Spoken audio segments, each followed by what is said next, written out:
Party నుంచి హనుమంత్ ముదిరాజు గారు, అదేవిధంగా బీజేపీ నుంచి ప్రేమ్ గాంధీ గారు, బీఆర్ఎస్ నుంచి దిలీప్ రెడ్డి గారు ఉన్నారు. ముందుగా బీజేపీ నుంచి ప్రేమ్ గాంధీ గారితో స్టార్ట్ చేద్దాం. ప్రేమ్ గాంధీ గారు వినిపిస్తుందా? నమస్తే అండి. ఈరోజు తెలంగాణలో ఉన్నటువంటి బీఆర్ఎస్ పార్టీ కార్యాలయాల మీద ప్రధానంగా ఒక చర్చ జరుగుతూ ఉంది. చాలా వరకు కూడా అనుమతి లేకుండానే కన్స్ట్రక్షన్ చేశారు, స్థానిక మున్సిపల్ అనుమతులు లేకుండానే ఇవన్నీ కూడా నిర్మాణాలు చేపట్టారని చెప్పేసి, ముఖ్యంగా నల్గొండలో చూసినట్టయితే నల్గొండలో ఉన్నటువంటి పార్టీ కార్యాలయాలను కూర్చోవేయాలని చెప్పేసి హైకోర్టు కూడా తీర్పునిచ్చింది. అసలు అనుమతులు లేకుండా నిర్మాణాలు ఎలా జరిగాయి అంటే మరి అధికారంలో ఉన్నటువంటి పార్టీ ఏది చేసినా చెల్లుబాటు అవుతుందని చెప్పేసి నమ్మకంతోనే ఇలా చేశారంటారా? ముందుగా సివిఆర్ ప్రేక్షకులకు మరియు వివిధ పార్టీ నుంచి ఉన్నటువంటి వ్యక్తులందరికీ నమస్కారం. ఇక్కడ మనం గమనించాల్సిన విషయం ఏంటంటే, మనం ముందు ఒకటే అంశాన్ని చూస్తా ఉన్నాం. సరే, కోర్టు పరిధి వచ్చింది కాబట్టి నల్గొండ జిల్లా ఒక కార్యాలయాన్ని మాత్రమే ఇప్పుడు మనం కేంద్రంగా మాట్లాడుతున్నాం. కానీ జరిగిన విషయం ఏంటంటే 33 జిల్లాలలో ఒక 4-5 జిల్లాలు తప్ప మిగతా అన్ని జిల్లాల్లో వీళ్ళ అనువైన చోట ప్రభుత్వం అతి చౌకగా లేదా కొన్ని చోట్లనైతే రుసుము కూడా చెల్లించకుండా ఎక్కడికక్కడ కబ్జాలు చేసేసి వీళ్ళ కార్యాలయాలు కట్టేసారు బీఆర్ఎస్ పార్టీ.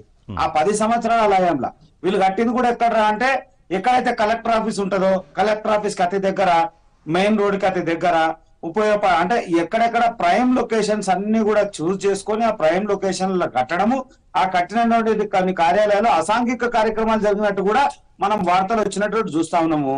ప్రభుత్వము కనీసం వాళ్ళు 10 సంవత్సరాలు ఉన్నటువంటి బీఆర్ఎస్ పార్టీ, ఎప్పుడైతే బీఆర్ఎస్ పార్టీ వాళ్ళు 10 ఏళ్ళ నుంచి ఉన్నారో ఆ 10 ఏళ్ల కన్నా ముందు కూడా గత ప్రభుత్వం కూడా అనేకమైనటువంటి ప్రభుత్వ కార్యాలయాలు రెంటెడ్ హౌస్లలో నడుస్తున్నాయండి.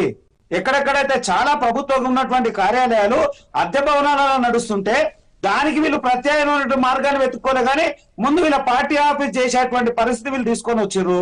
ఇలా కోమటిరెడ్డి వెంకటరెడ్డి గారు, ఆయన కాంగ్రెస్ నాయకుడు, మంత్రి స్థాయిలో ఉన్నాడు కాబట్టి కొంత నల్గొండ జిల్లాలో ఆధిపత్య పోరంటమా లేదా ఇంకోటి అంటమా కావాలని పట్టుబట్టుకొని దాన్ని ఆయన మొదటి నుంచే, ఇప్పుడు కాదు మొదటి నుంచే నేను దాన్ని గులగొడతా అట్లా ఇట్లా అని మాట్లాడి లాస్ట్ కి అది కోర్టు వరకు వచ్చింది. కానీ కోర్టుకు రాని విషయాలు, వీళ్ళు కబ్జా చేసినటువంటివి స్థలాలు బీఆర్ఎస్ పార్టీ చాలా ఉన్నాయి.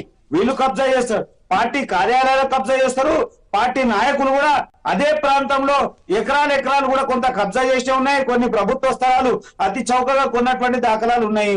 అసలు కాంగ్రెస్ ప్రభుత్వం అన్నిటి మీద దృష్టి పెట్టాల్సినటువంటి అవసరం ఉంది.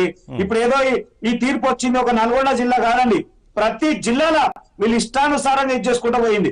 ఇప్పుడు ఆ భూమి కూడా ఏదైతే ఇప్పుడు నల్గొండ జిల్లా ఉన్నటువంటి పార్టీ ఆఫీస్ ఉన్న భవనం కూడా సుమారు 150 కోట్ల రూపాయల విలువైనటువంటి భూమి. దాని పక్కనే దేవాలయం ఉంది, వెంకటేశ్వర స్వామి దేవాలయం ఉంది, ఈ పక్కన ఆంజనేయ స్వామి దేవాలయం ఉంది.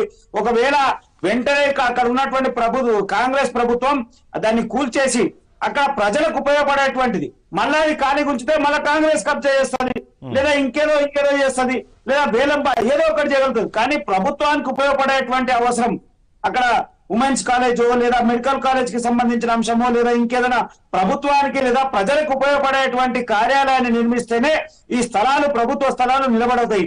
లేదా పూర్తిగా మళ్ళా అన్యాక్రాంతమయ్యేటువంటి పరిస్థితి ఉన్నాయి. మున్సిపల్ శాఖ దాని మీద ఎంత నిర్లక్ష్యం అంటే అంత నిర్లక్ష్యం.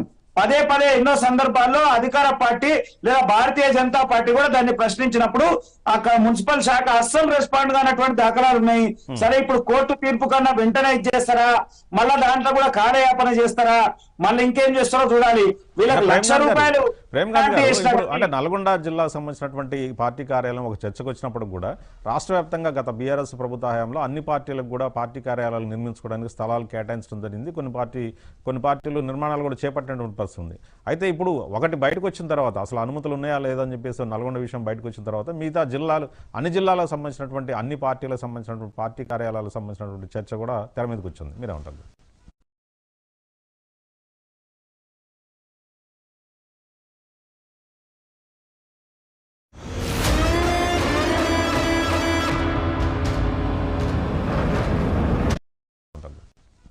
సార్ అదే కాదు, మా నల్గొండ జిల్లా కాదు, మహబూబ్ నగర్ లో కూడా, మహబూబ్ నగర్ సెంటర్ లా అది ఊరు మహబూబ్నగర్ సెంటర్ ఉన్నటువంటి కార్యాలయం తీసుకొని దానికి కూడా ఎలాంటి పర్మిషన్ లేవు, దానికి కూడా ఎలాంటి నిర్మాణం కానీ లేదా తీసుకున్నటువంటి పర్మిషన్ లేదు.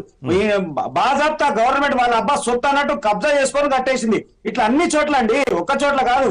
తెలంగాణ ఉన్నటువంటి 33 జిల్లాలు, ఒక 2 జిల్లాలు, 4-5 జిల్లాలు తప్ప అన్ని చోట్ల వీళ్ళు ఇష్టానుసారంగా ప్రభుత్వం యొక్క విలువైనటువంటి కోట్లాది రూపాయలైనటువంటి భూమి కైవసం చేసుకున్నారు. ఎక్కడక్కడ కబ్జాలు చేసి కట్టుకున్నారు. ఇప్పుడు ఒకటే చెప్తా ఉన్నాము, ఆ కట్టినంత అంత కేసీఆర్ కి ఎంతైతే ఆయన పార్టీ మీద ఉన్నటువంటి ఆలోచన ఉందో, పార్టీ కార్యాలయంకి పెట్టాలనేటువంటి ధ్యాస ఉందో, అంత ప్రభుత్వంలో ఉన్నటువంటి అనేక కార్యాలయాలు ఇంకా కూడా అద్దె భవనాలలో నడుస్తా ఉన్నాయి.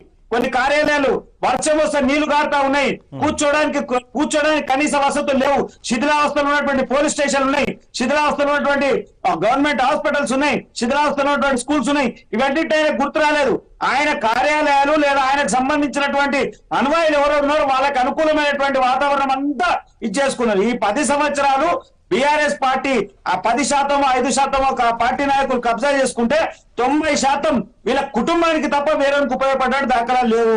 దయచేసి కాంగ్రెస్ పార్టీ దీని మీద సీరియస్ తీసుకొని, సరే ఏదో నల్గొండ జిల్లాలో ఒక్కటే కోర్టు తీర్పు వచ్చింది, నల్గొండ జిల్లాలు కొడతామంటే వివిధ రాష్ట్రాల పరిస్థితి, వివిధ జిల్లాల పరిస్థితి ఏంది? అన్ని జిల్లాలలో జరిగింది.